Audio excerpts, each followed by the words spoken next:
Good day. Welcome, welcome. Thank you so much for tuning in. I'm Jay, and this is Homeschool Yo Kids podcast. Before I get started, of course, we wanted to direct your attention to our website, homeschoolyourkidsexpo.com. Check out our traveling schedule for this year. 2025 is pretty exciting. We have 14 on the books, 13 to go. So very excited. Check out that. And big shout out to Classical Conversation, one of our proud sponsors. And yeah, let's get it. Avon, Hello. go ahead and introduce yourself because I feel like Uh, I said that wrong, but go ahead. all good. I'm Evon. I am a co-founder of Pitchure. We do one-on-one personalized graphic design and visual design tutoring, specifically for kids and teens. So, yeah, I started the program with my wife, Melissa. She's a educator, so she has a background in education and curriculum planning and everything like that. And after noticing that there was quite a gap in creative education, especially for elementary schoolers, middle schoolers, high schoolers, whether they're homeschooled, whether they're going to school but are looking for something a little extra to pad on to what they're trying to do. That was sort of missing. So we came together, brought both of our minds and our backgrounds together to start the program. And yeah, we're very excited. But appreciate you, Jay, for having me this morning to talk a little bit about it and introduce it more into the world. Of course, of course. So, how do we get down this path? I know you mentioned your wife's educational background. What about you? Oh yeah, so I have a background in graphic design. I I guess starting maybe from some of the foundational like kind of times of things. I knew from high school I wanted to do something within the creative arts. Um, Thought about architecture. I thought about being an illustrator. I thought about being an animator. And eventually, once I left high school and went into college, I got into graphic design. It was something that I discovered and felt was like a great middle ground between something that I enjoyed, but also something that I could pay my bills with. So, it was being conscious of that and keeping that in mind as I took on that major. And um, after graduating school, worked at a lot of different places, truly like a bunch of different places. Worked in a publishing house, worked at a small stationery shop, worked at some ad agencies, worked at some product companies. So a little bit of everything, and of course, freelancing in between.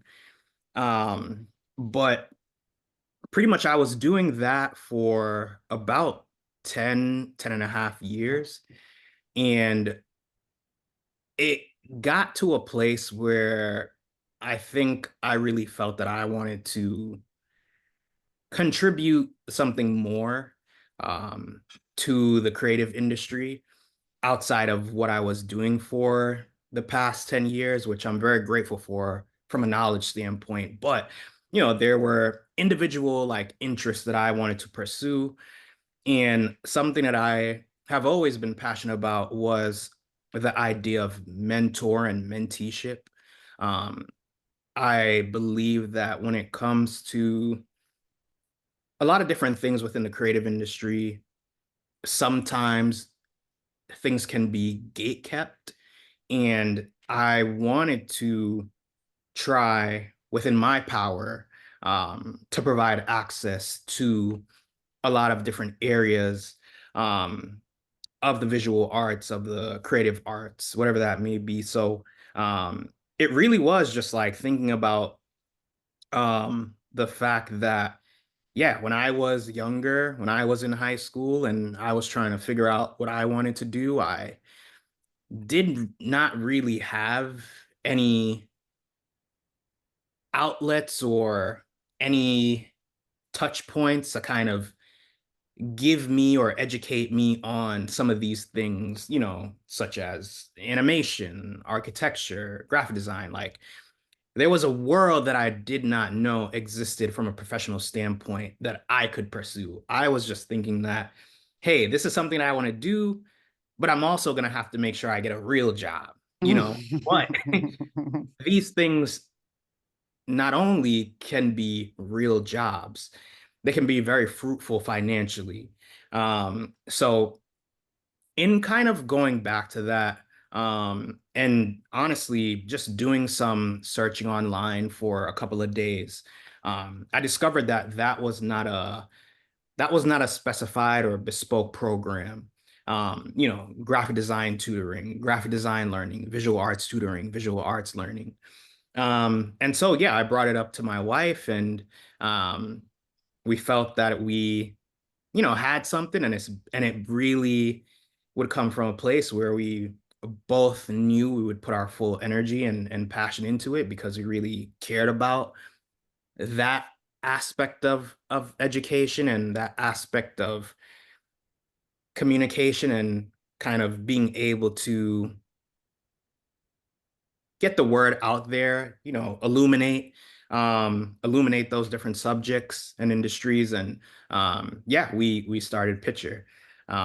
So where we are now, really, which is still in the very early stages, but we are doing one-on-one tutoring with some students, which is great. We're trying to actually get a new sector program we've built called learning labs, which is pods for kids and teens, which are kind of smaller cohorts, think 4 to 6 students at a time, that would be doing graphic design, visual design tutoring together. So we're trying to bring just a little bit of that one-on-one concept, kind of test it in more of a communal setting. Small groups of children, once again, small groups of teens. But seeing kind of how that works out. And again, the main goal being that we're educating and mentoring kids and teens on visual design, graphic design, and the ability to take that interest and make it a big thing within their lives in whatever way they'd like to do so. Nice. Yes. Look, you said a mouthful. Definitely. But I think what stuck out the most for me, because I was going to ask you, with you being an artist, because you're clearly an artist, um, how was your time in school because of the lack of, emphasis that are placed, like you said, like you don't think, like I was laughing with somebody not too long, like a couple of days ago, about when your mom used to fuss at you, not me per se, but it's talking about, oh, you can't make no money off video games, playing video games all day. What you doing? And it's like you wasting your time. However, now people are making millions off of playing video games. And so it's like we have those different types of just interests in general that aren't emphasized because it's not a mainstream industry, basically. But lo and behold, 2025 technology is leading the forefront on everything. So it's like, all right, where was y'all at Yeah. when? Yeah. So, how was your time? What did you do in place of the arts that you were lacking, or the emphasis that would put, placed on your craft? What were you doing instead? So yeah, that's a great question. So when I think back to that time, um, Tumblr, for example, was a big thing. And I think one of the big outlets that I tried to dive into was um, being on these platforms like Tumblr, and there's a couple other that are social networks, but more geared towards um, the visuals and aesthetics, and not so much of Facebook or Twitter or other things like that. So that was really big for me, and in using Tumblr as an example, I was able to discover like a world of things that I had no clue existed, at the time I was doing this, which was like 15, 16, 17. So it was really eye-opening seeing that there were a lot of other people who obviously had an interest, right, in the visual arts, the creative arts, and also use this platform as an outlet to express how they felt and things that they wanted to do. And I think, too, also just being always interested in researching things. I've always been pretty interested in like digging into small things and getting really deep into like the nuts and bolts of it. Um, I was able to kind of understand as I was looking to apply to different colleges, um, what it would take or what a specific university would look for in a student, especially pursuing like a degree in something creative, like illustration or graphic design, even architecture. Um, and in being able to do a bit of that research, um, I was able to, put my own portfolio and stuff together. But um, I would say it really was seeking like a lot of external resources to not only understand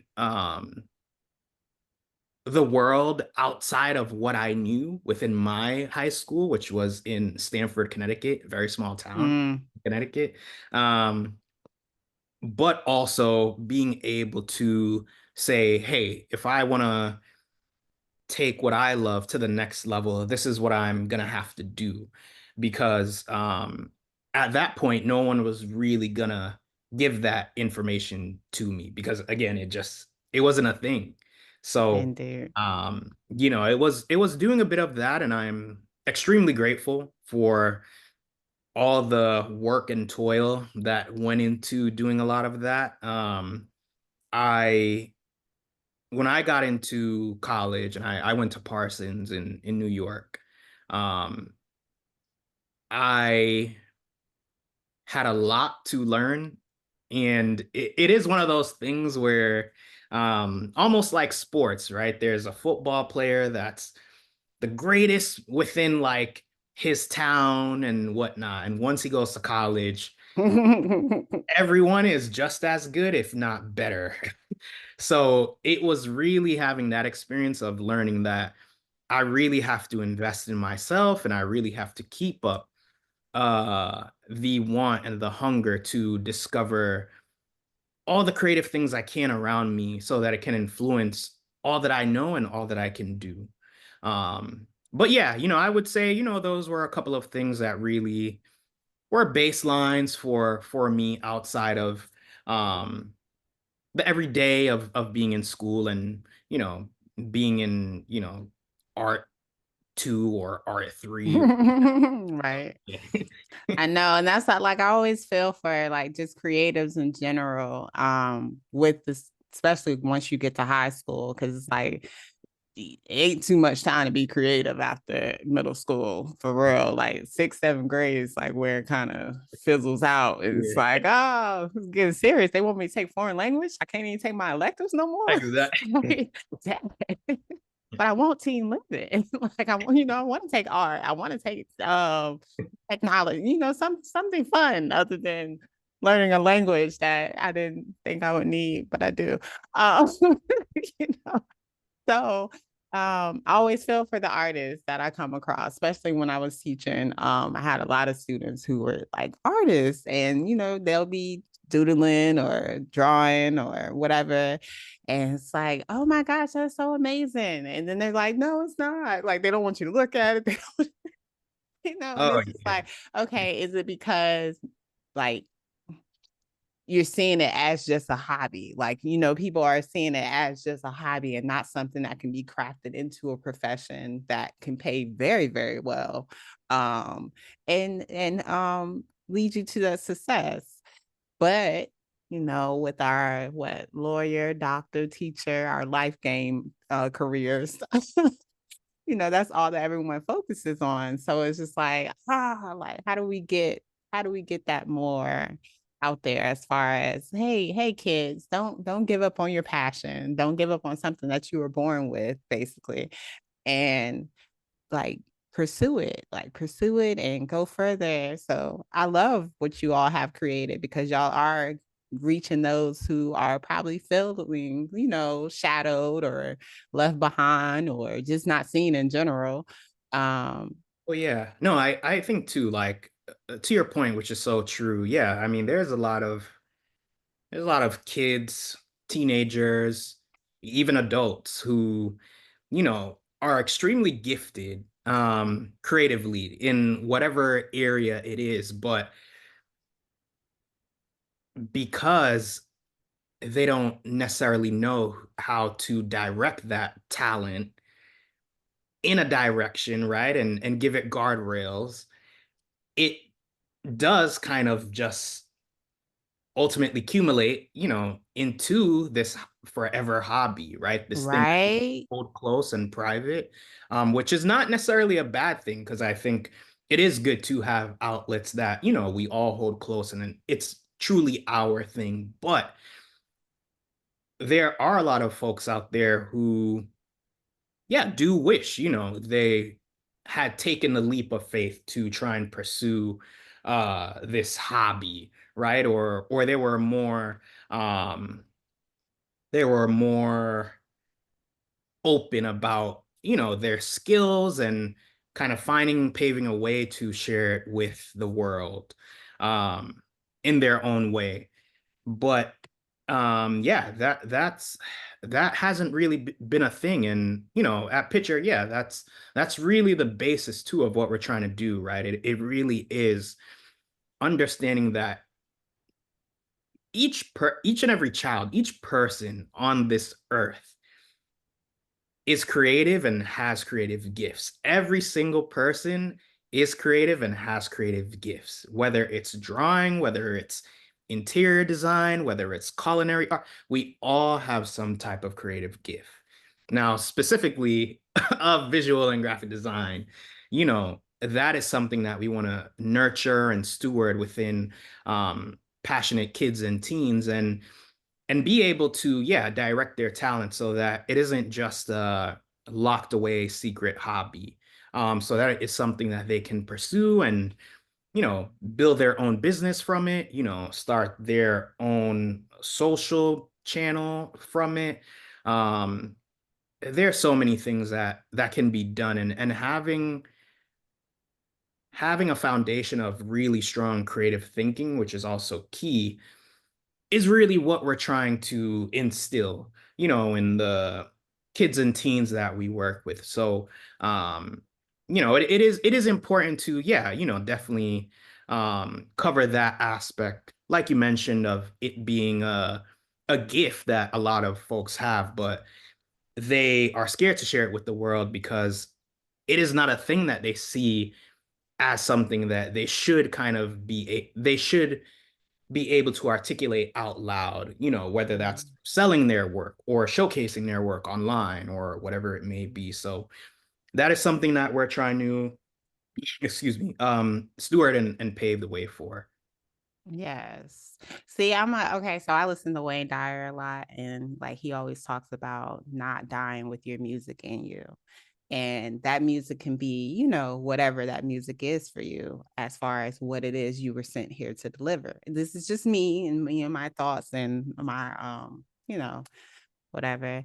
But I just, like you said, I feel like everyone is born with whatever they're born with. And throughout our time of basically socializing and becoming a part of societal norms, it kind of just gets pushed to the background because what's put to the forefront is money. Like, how can I make money to survive? Like, I gotta be out the house at 18.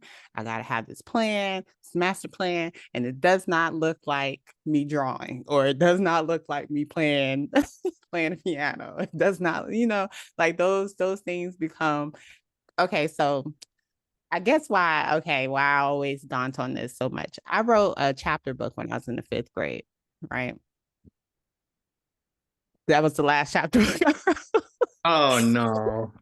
So, well, I've since started back writing now at 40. Like, like I wrote a book at 36. However, it's just like I always question, like, okay, well, what if my parents were like, oh girl, you're a writer. Oh, you need to be writing, like write these books. Let's look up how to publish this, or let's look up how, like just someone who said, hey, you could do something with that early on and it don't get faded into a hobby because I I gotta be having a lot to say. That's yeah, honestly, yeah, a lot, I think about that a lot too, and there's a lot of interest that I had when I was younger as well, creatively, and um, I had abandoned them for something more, Safe. or yeah, yeah, that's a good way to put it. And there's sometimes I think back to, where, as a child, and I think all of us honestly can relate to this. The beautiful thing about being young is that there we don't really understand the depths and the concept of boundaries and limitations, right? And what is this and what is that, right? We only understand what we want and what we'd like to do, and that gives us at such a young age unlimited potential to do incredible. Until you go share it with some adults and they be Yeah. like, no, you can't do Your that. dreams are crushed. Yeah, What? exactly. And it is kind of being able to, you know, be believers of the younger generation in terms of them having these beliefs and these dreams. And instead of, yeah, saying like, that's nice and all, but like, that's not gonna really like pay the bills. Like, when you're gonna have like family and X, Y, and Z, you're not gonna pay your car insurance, all these type of things that, we do have to think about on the everyday. Um, Responsibilities. yeah, Yes. and but instead, I think, yeah, us being able to nurture these gifts and being able to speak them into reality.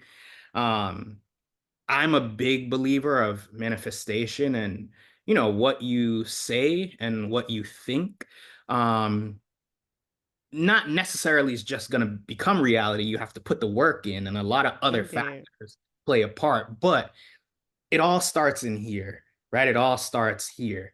So if we're able to manifest with the younger generation, with kids, teenagers, those that believe they have something to share with the world from a creative point of view, they could really put something out there that could not only just be a pretty thing or a beautiful thing, it could socially change the way that people see things. And that is what a lot of creative avenues do, right? Music, art, uh opera, a lot of these different like areas, they really change society in a way that we can all understand, you know? And that is the reason why too, when we think of, I think, creativity and these kind of fields, and we talk about, hey, they can't really make money, or there's a slim chance economically, they'll really do well. That's not necessarily true. There are a lot of scenarios, um from, I think, a more, if I guess, indie level, and also a more kind of like front facing level of, all types of creatives being able to, use their gifts and make it a true career. And more importantly, have significant control over the career and how they do what they do, which is really big, I think, for pretty much everyone. So, it's yeah, it's something that we just have to try and put out there, and definitely embrace for the younger generation. And I think in doing that, they'll have more of the confidence to say, hey, like, I want to do this. I want to try this. Hey, I'm willing to put myself out there. I'm willing to put my work out there for people to accept and dissect, whether good or bad, but I will put it out there and I will pursue what I love. Yeah. Indeed. I feel like it goes a long way with parent or guardian support. Just seeing their child. Like I ask parents to like really take the time to see your child and not for where the economy is or like what you think they have to do to make it or so. Let me tell you. So yesterday my mom sent me a little audio message. And I'm thinking that it was in response to a YouTube video I had shared with her. It wasn't. She called. She took the time to ask me. You know that they have international jobs where you could teach in other countries and you could teach English, and you can get paid like 100,000 or more. This is her message to me. Um, with all that I have going on. Like I get accolades all the time with people like, oh my gosh, I love what you're doing. You got this homeschool organization. I have an app. Like I have an app. And it's like, oh, I see, like, okay, girl. You see what you're doing. But Mm. you need to make some money. So, like, it's just I still don't feel seen, okay? Oh yeah. At 40. And so that's what it's just like. I love that we're having this conversation because it's just like I want parents to understand the importance of their affirmations to their child, no matter the age. It's really important for your child to believe in for you to believe in what your child has set for them or wants or has a passion for or is pursuing in general. Even if it's something that's not outside of the ordinary, it's not something you're used to. Do your research on it. Like you said, like, help yourself to understand more of the dynamics that they're presenting. Because like I said, I will go back to the video games and people saying, oh, you can't make no money playing video games. And it's like, oh, but you can. I'm about to Yeah, keep it's like, but you can't. yeah, So graphics, art, music, just anything that is not just on the main societal spectrum of success, like doing like stop making people feel like they got to get real jobs. Like of course. because Absolutely. I don't have a 401. I don't have a Absolutely. I mean, look, the world is changing like in front of our eyes by the indeed. hour. We're seeing it, and we're seeing the way that creativity can heavily influence a lot of things. It can influence public perception, it can influence public opinion, societal opinion, views, ways of thinking. And I'm talking about, again, visual arts, graphic design, you know, a lot of these kind of areas really influence like the tempo of how society kind of moves. Um, and to that point of, yeah, monetary wise, what a career in the creative field can bring. I mean, my wife and I were talking about this the other day, but if you think about it, there are very little things on this planet where it can have both a price and a societal or social value, right? So, for example, someone can paint something and it could sell for $10. Someone could also paint something that can sell for $10 million, right?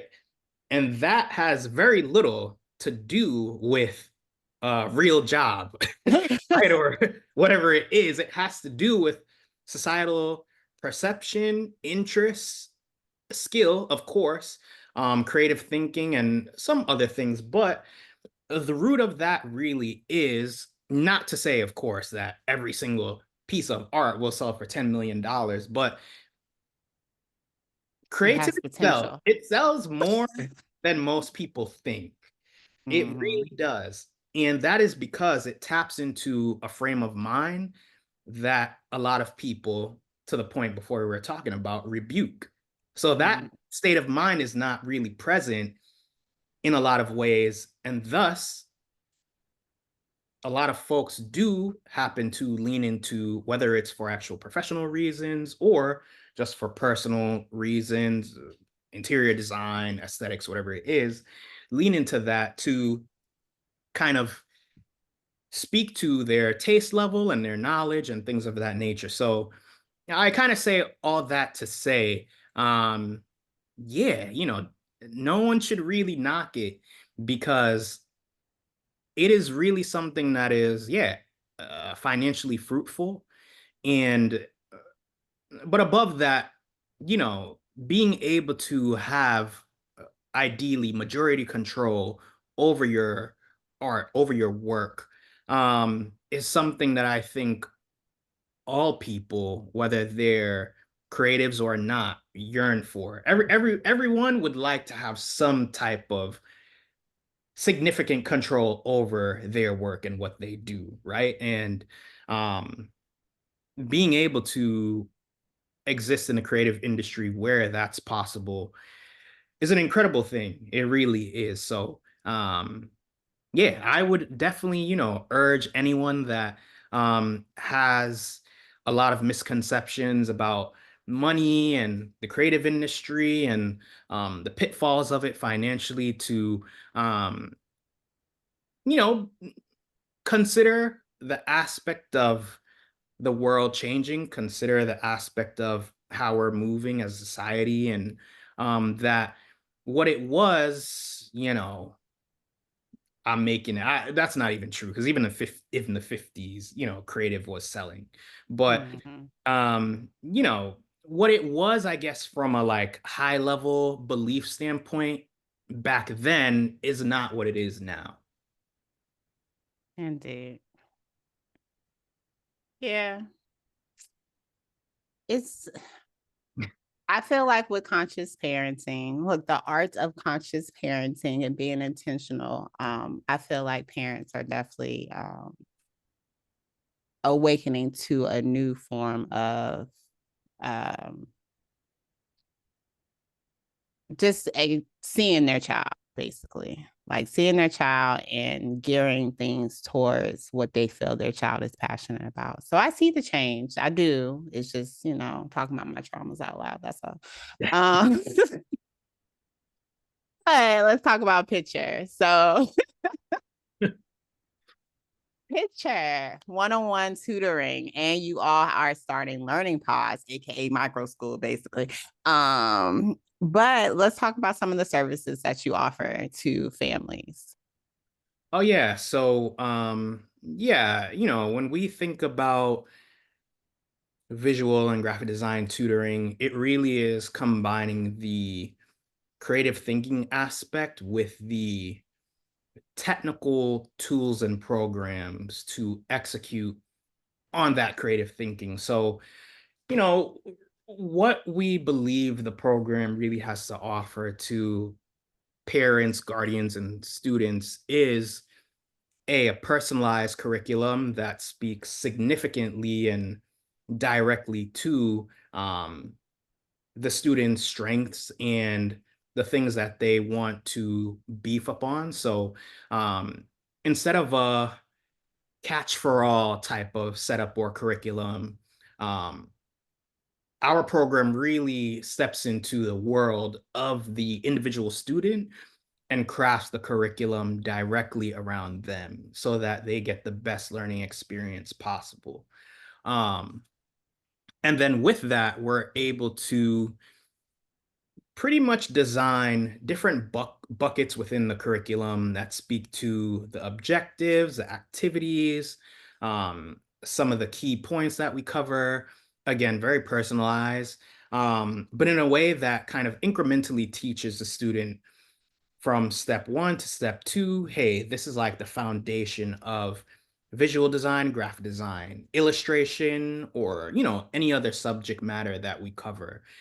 And then from step two to step three, we take what we've learned, the basics from those initial steps, and bring it in here. Again, keeping it very personalized so that the program fits the direction that the parent and the student wants to take um, their knowledge, their potential career, their talents, whatever it may be.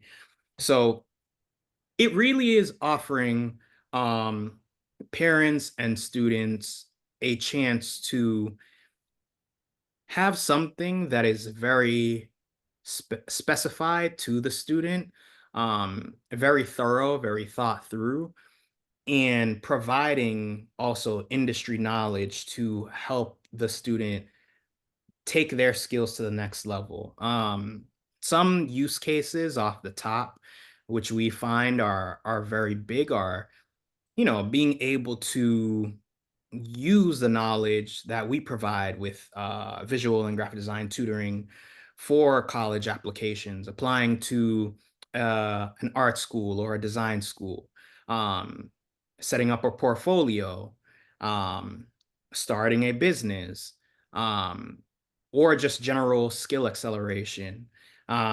These are all things that we find are pretty high up on the list of things that parents and students are looking for and they're trying to achieve. And because it's not really present in other ways, Pitcher strives to very much tackle those areas again in a very personalized and bespoke way per each student. Nice. Is what's your ages that you work with? So we do tutoring for kids and teens, starting from age 8 all the way up to 18. Okay, nice. So we try to cover, most of the spectrum of elementary, middle school, high school, upper school, pretty much creating like a breadth of like um, different courses and curriculums for those age groups. But again, on a personalized one-on-one basis. Gotcha. And so the curriculum that you all are providing or creating for the student, this is something that they're tackling on their own or doing the sessions with you. So we're doing these sessions together. Um, Okay. there are small bits of homework that we try to plug in, but nothing extensive. I think what we really want to make sure with the program is that we're providing a full face-to-face experience, which we believe is very important. None of the course or tutoring sessions are pre-recorded or anything like that. Everything is live and is Mhm. done together. Again, outside of one or two small homework lessons, but really in that objective, we're trying to also make sure we provide the utmost attention to the student, making sure that we're there every step of the way to get, the most out of the program. Nice. And how often do you all meet, or is this up to the parent and student to decide? So It's it like, is, is it a course that they're signing up for, or is it, like um just sessions? Or is it like a 8 week, like this lasts for 8 weeks, or you know what I'm saying? Like what I'm yeah. asking. So we really try to encourage the program to be done in different groupings of the parent and student's choice. So 4 lessons, 8 lessons, 12 lessons. Okay. And what happens is within those kind of grouping of lessons, we obviously condense and expand the different kind of parts that we want to dig into based on the curriculum that we design around the student.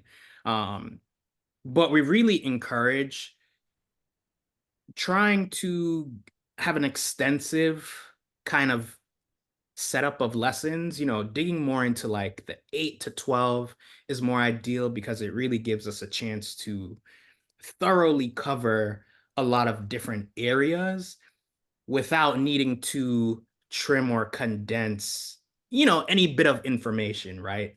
Um, we do also sort of one-off a la carte sessions, but um those are really focused on more one specific thing that the child more immediately wants to get out of a program or something like that.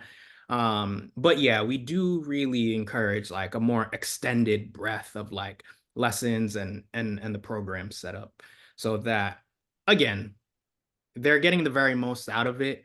We can plan the curriculum in a way that is extensive enough and we don't have to trim any parts of it. And again, we can direct our full attention without having to kind of take away from any other areas that we're trying to teach and tutor in. Yeah. Gotcha. How long are these lessons? So the lessons span from 60 minutes to 90 minutes. Okay. And in that, yeah, we have based on the kind of holistic curriculum that we set up, we have different lessons that we cover each session. So, yeah, each one 60 to 90 minutes where we go through the objective, some of the key points, and some of the activities that we do together one on one. Gotcha. And the learning pods that you all are starting, are they in person or are these online? So they're a mix of both.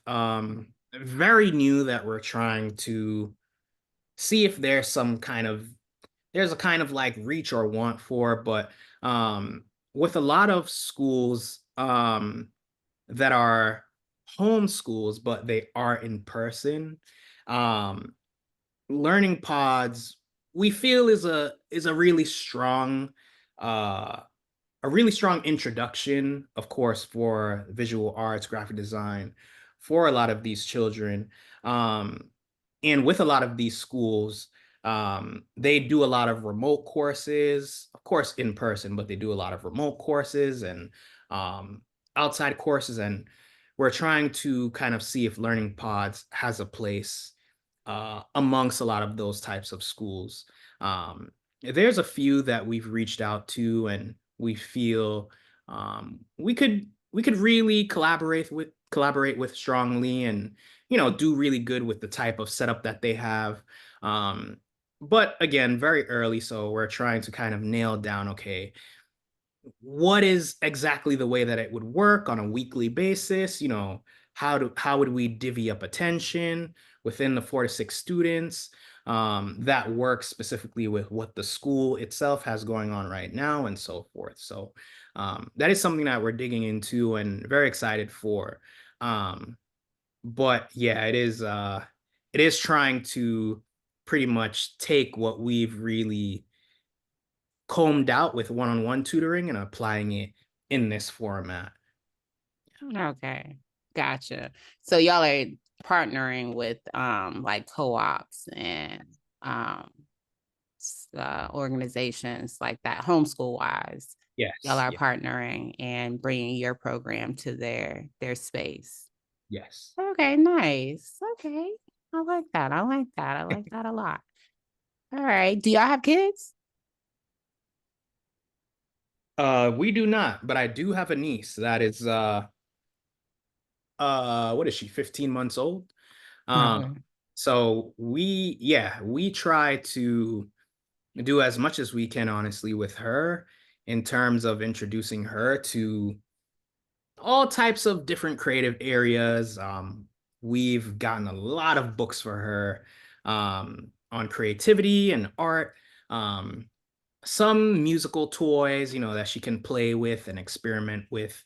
Um, a whiteboard that she can draw on and do different things with. But yeah, at the moment, she's kind of our child that we don't Nice. have 24 hours. Convenient, Yeah. real convenient. No, I like that. A little practice, a little Yeah. trial run. Like say, hey, do I really want to bring one of these home? Let's see. Yes, I like it. Okay. So, I mean, she's going to help y'all to extend the program because you say you start at age 8. So, y'all may be able to take it all the way, a little back. Oh Um, yeah, yeah, definitely. It's something that my wife and I we've been telling my sister for pretty much as soon as my niece was born, like, hey, there's gonna be something that she's gifted at creatively, of course, and whatever you can do to nurture that from now, do it. We'll do our part, definitely, but it is important to see those signs, pick up on those signs, and try to, nurture them and encourage them and bring them to the forefront so that, well, we believe by the time the child is, old enough to really have their own sense of kind of direction and opinion and even influence from outsiders, right? They already have that grounding of, hey, like I've had that encouragement at home.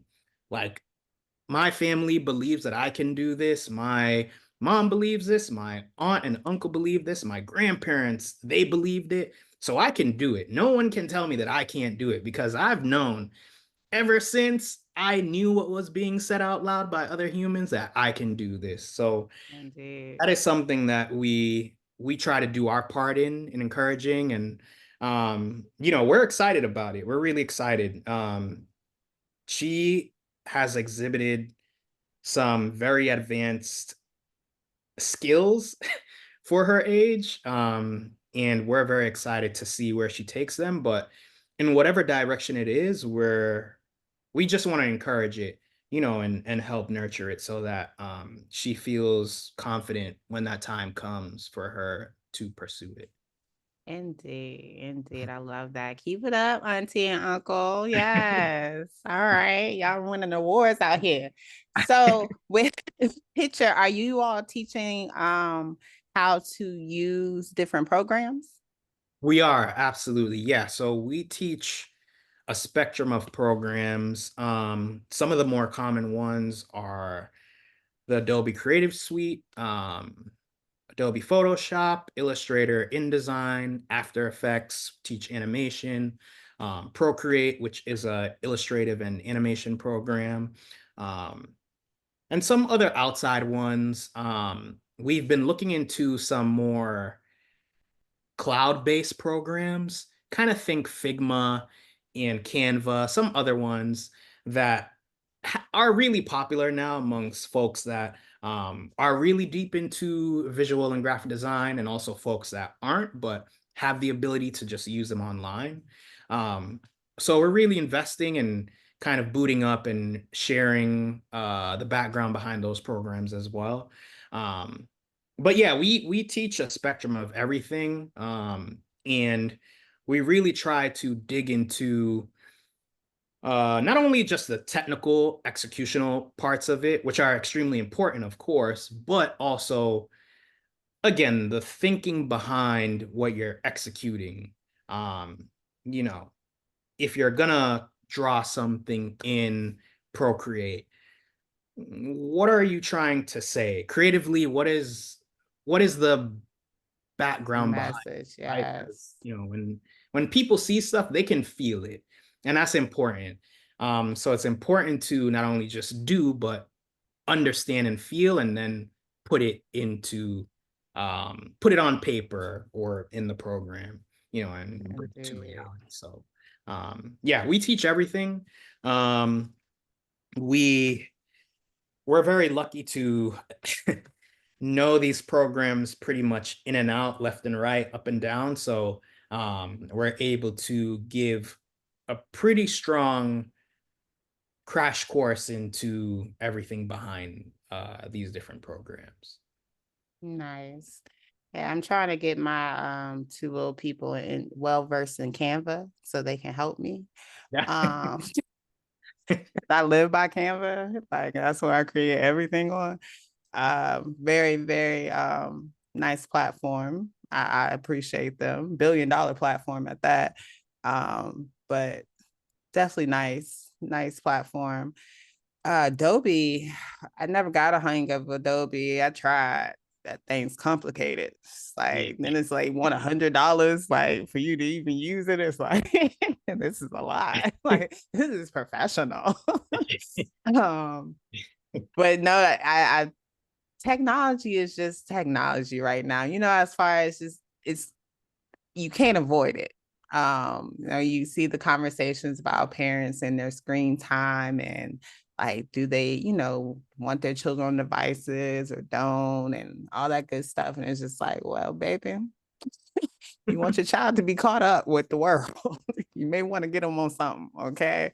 Now I ain't saying they need to be up there for a long time by all means, but they need something. Unless y'all got another plan. You got another plan, then that's what it is. But just to be well versed in it in general, I think it's important. My oldest is in the cap cut right now. That's her thing. Like, oh, look at the cap cut video I just made. Oh, look at the cap cut. I'm just like, okay, make some homeschool ones. Like, look, make me some marketing videos. Like, I'm encouraging everything. Okay, I am. But it's interesting to see just their interest in general and the conversations they have at their 8 and 11. So just to hear and see what they are into now and to just be a part of seeing where it goes, I think that's exciting. I don't know. I'm weird. It is, no, it is. I was talking to someone a couple years ago, and they said something that I keep in mind pretty much every single day. I forgot exactly what we were talking about, but the end result of the conversation was pretty much him saying, you can, you can do what you want. You can stay within the bounds of the current and today, but the future is going to move with or without you, Indeed. so it's up to you, like it's technology is going to continue to move forward, and it is moving at a pace, again, as I was saying earlier, by the hour at times. It is moving, and it is moving quickly. And from my perspective, from my wife's perspective, from our perspective, it is really important at this stage to make sure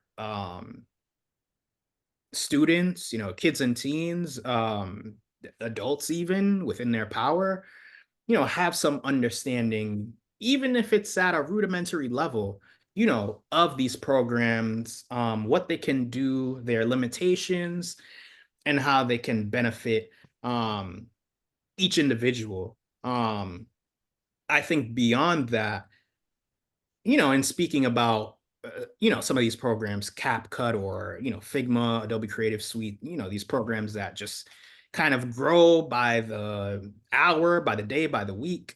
Um, you know, Being able to dig into these programs and not only know how to use them, as I was kind of mentioning before, but kind of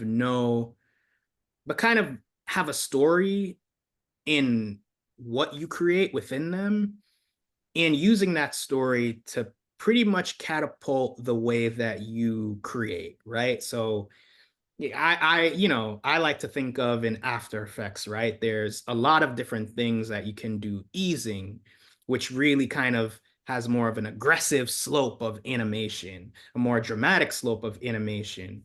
Uneasing, which makes things more hard and fast, right? Hard cuts, which are more boom, boom, boom. A lot of that stuff visually tells a story. A lot of that stuff, when we see movies and other things, Mhm. they make us feel what we feel, and they're intentional. They're all intentional. It isn't just by luck or like, well, whatever happened.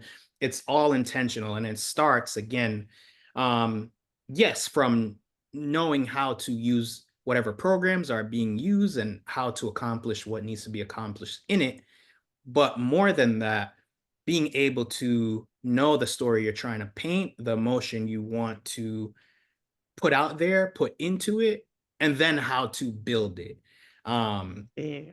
so, in the world of Pitchure and the world outside of Pitchure, um, it is a really important thing. Knowing technology, knowing the limitations, knowing the depths of it, what you're trying to communicate to others, and how it can be beneficial for you and them is very important. And it all starts from just wanting to understand. You don't have to know everything. No one knows everything, but the want to understand is the most important part, and everything will go from there. So, Indeed, indeed. Yes, no, the message is so important. Like, what are you trying to put out here?